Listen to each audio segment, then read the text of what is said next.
Iya. Ya. Assalamualaikum warahmatullahi wabarakatuh. Waalaikumsalam warahmatullahi Selamat wabarakatuh.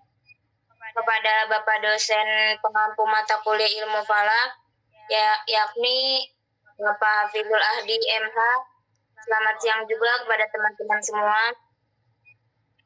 Izin mempresentasikan hasil diskusi kelompok kami yang bermateri ilmu falak dalam perspektif Al-Quran. Izin memperkenalkan diri, nama saya Farhayunita sebagai moderator dan anggota saya Taufikur Rahman sebagai presentator pertama, dan saya juga di sampingnya ada Najda Rasif sebagai presentator kedua, dan sebelahnya lagi ada Janus Saputra sebagai presentator ketiga.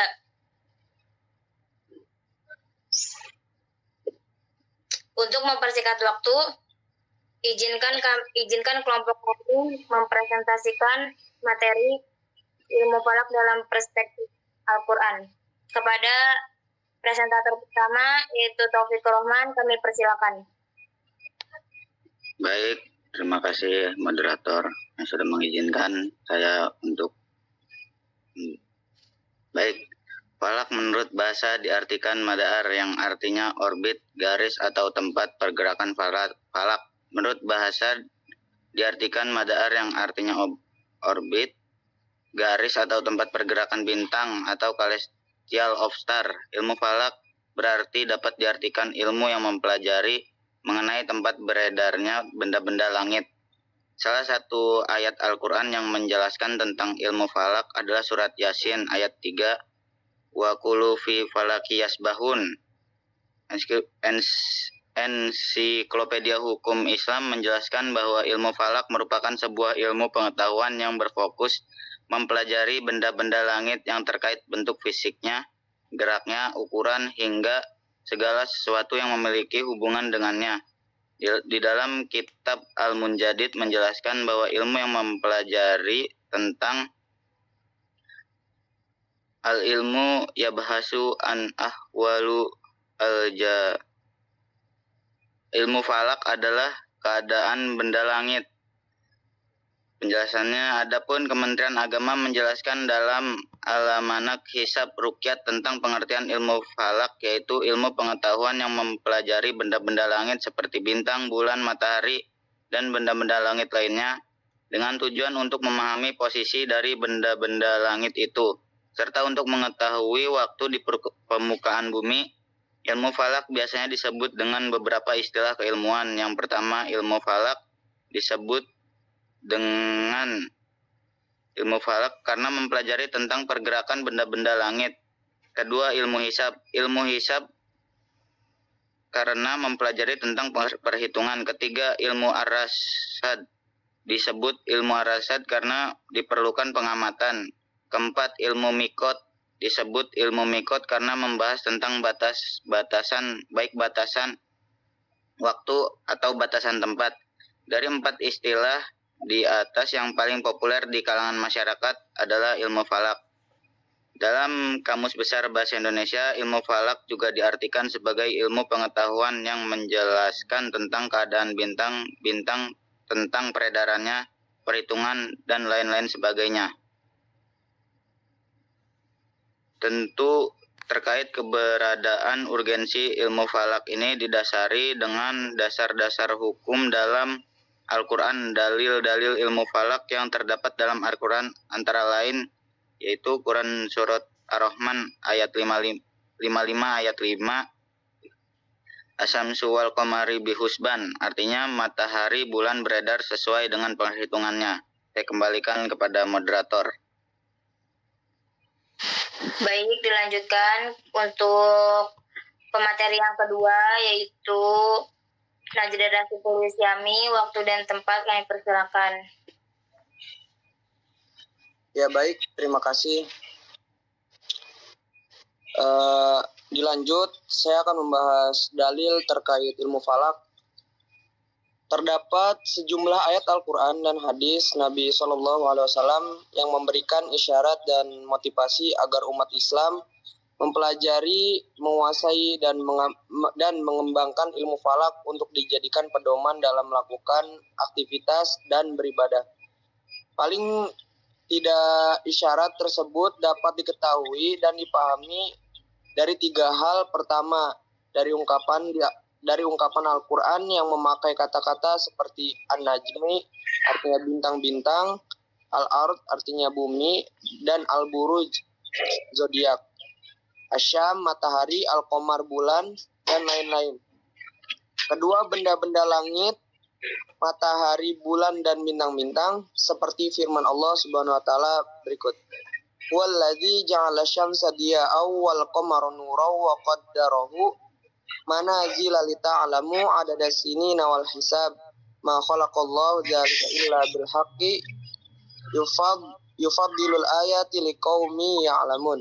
Artinya, dialah yang menjadikan matahari bersinar dan bulan bercahaya. Dialah pula yang menetapkan tempat-tempat orbitnya agar kamu mengetahui bilangan tahun dan perhitungan atau waktu. Allah tidak menciptakan demikian itu kecuali dengan benar. Dia menjelaskan tanda-tanda kebesarannya kepada kaum yang mengetahui. Dalil terkait ilmu falak. Wa ja'alna al-laila wan nahara ayataini famahawna ayatal lail wa ja'alna ayatan nahari mir rabbikum walita'lamu adada sinina mubsiratan litattaqu fadla wal hisaba wa kullu syai'in faddalnahu tafdila. Artinya, kami jadikan malam dan siang sebagai 2 tanda atau kebesaran kami.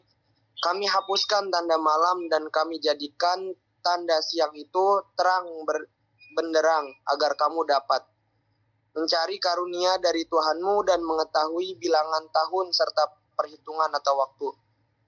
Segala sesuatu telah kami terangkan secara terperinci. Ya, baik. Saya kembalikan kepada moderator. Terima kasih kepada pemateri. Selanjutnya yaitu pemateri ketiga, yakni Janus Saputra. Waktu dan tempat kami persilakan. Baik, terima kasih kepada moderator. Yang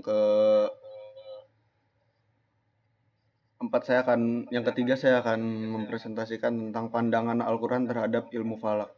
Kata falak berasal dan merupakan term Al-Quran.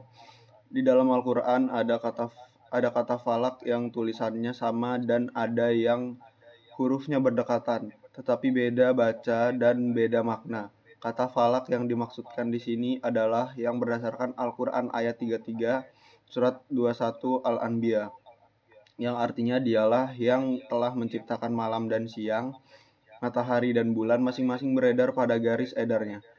Ayat ini adalah ayat akidah. Allah memperkenalkan dirinya Maha Kuasa menciptakan siang dan malam, matahari dan bulan yang beredar pada falaknya.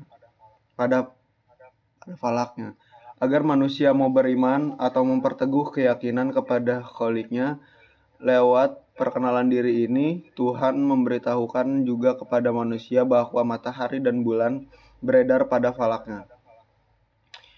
Pemberitahuan ini adalah mukjizat Al-Quran. Mukjizat ini akan sia-sia saja jika tidak mempelajari dan tidak menindaklanjuti apa falak tersebut, apalagi terkait dengan persyaratan-persyaratan untuk mengabdi kepadanya, seperti waktu pada sholat dan hilal pada awal Ramadan. Penerapan ilmu falak. Tahap 1 penentuan sholat, tahap kedua penentuan arah kiblat, yang ketiga penentuan awal bulan Hijriah. Pengertian falak menurut ahli falak. Dalam literasi lain, beberapa ahli falak juga memberikan perumusan dan penekanan yang berbeda-beda dengan mendefinisikan ilmu falak. Salah satunya antara lain, menurut Susiknan Azhari, ilmu falak sebagai ilmu pengetahuan yang mempelajari lintasan benda-benda langit seperti matahari, bulan, bintang, dan benda langit lainnya, dengan tujuan untuk mengetahui posisi dari benda-benda langit itu sendiri, serta kedudukannya dari beberapa benda-benda langit lainnya. Muhyiddin Huzin juga mendefinisikan ilmu falak sebagai ilmu pengetahuan yang mempelajari lintasan-lintasan langit, khususnya bumi, bulan, dan matahari pada orbitnya, masing-masing bertujuan untuk diketahui posisi benda langit antara satu yang lainnya, yang bertujuan untuk mengetahui waktu-waktu di permukaan bumi. Dari definisi di atas dapat disimpulkan bahwa ilmu falak merupakan ilmu pengetahuan yang mempelajari lintasan-lintasan benda langit dengan tujuan untuk mengetahui posisi serta kedudukannya dari benda langit lainnya, serta untuk mengetahui waktu-waktu yang digunakan di bumi.